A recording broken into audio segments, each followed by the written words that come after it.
what's the goal for tonight?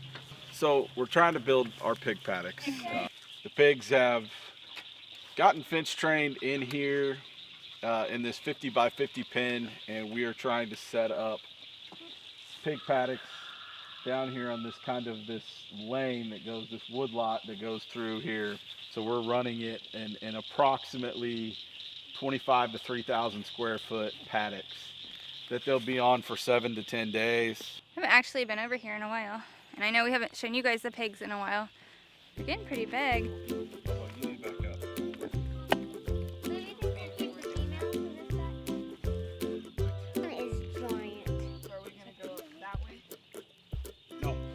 So the inspiration behind this, believe it or not, is actually still Joel Salatin and how he runs pigs.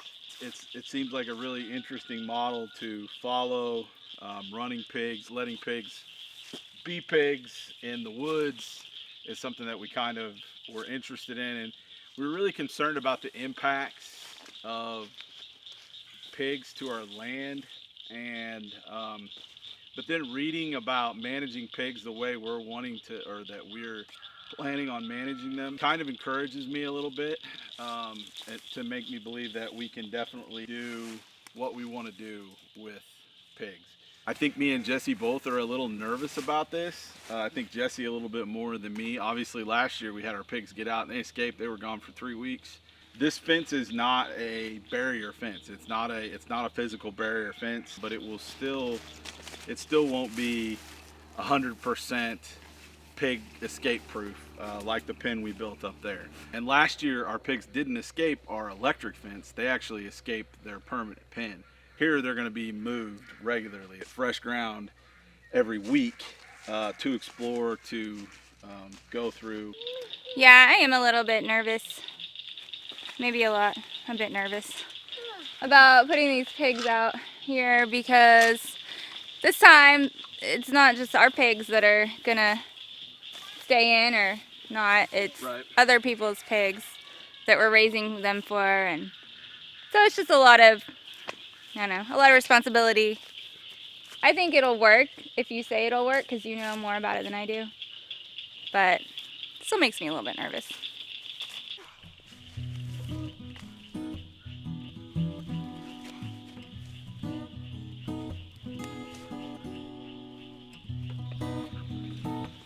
Today we're going to be making a pig fence and go over there.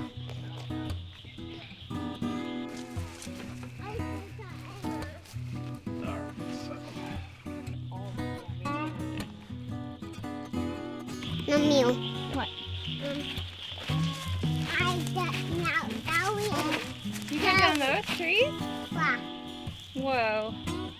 Do you have muscles? Do you have muscles? Yeah. Let me see.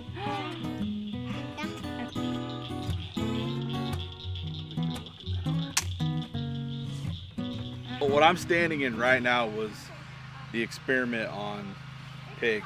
The first time we rotated them was in this paddock right here. So they were on this paddock for probably 2 weeks. To the right here is where the pigs have not been, and it's a little more heavily covered, but it's mainly just briars and things like that. And here we've got a good mix. We've got red clover, we've got some sort of fescue that's coming up, we've got another like a bluegrass or a orchard grass that's coming up. It's a lot thicker too. It's thicker. I still think that pigs, if you allow them, can impact your soil and your pasture positively. So that's what we're trying to do with these pigs.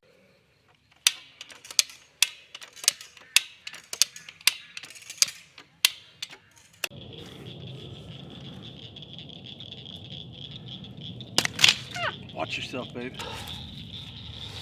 Well, that's a pain. That's not good. And you're gonna go do the whole thing again? Yeah. Well, I just snapped the wire. The wire snapped or the... Yeah. I guess I got too deep on this thing. So will you just be able to splice it together? Yeah, that's what we're gonna try to do.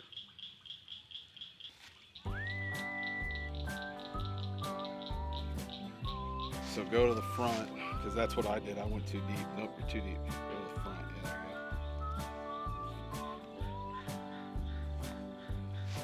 Ethan did the first one without busting it. I just don't know my own strength.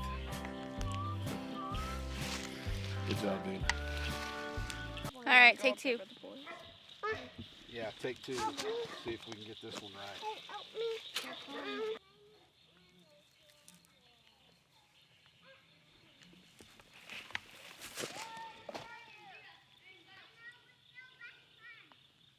All right, so this is making me feel a little bit better because I didn't envision having two strands. I guess I didn't understand what you were talking about before. But he's just finishing up putting the second strand on. So hopefully that'll be a little bit better.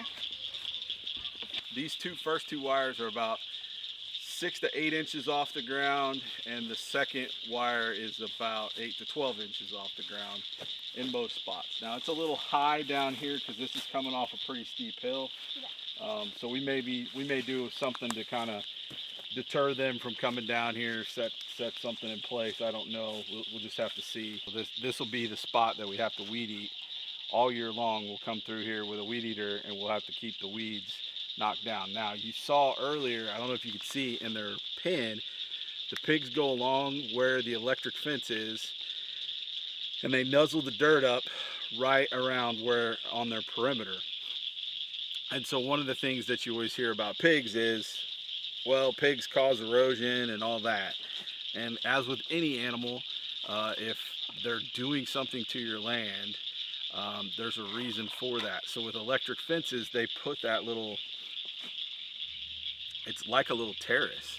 And then eventually, if you're able to rest that, it'll grow up with grass. That terrace will grow up with grass, and it'll help prevent some of the erosion that can happen with pigs.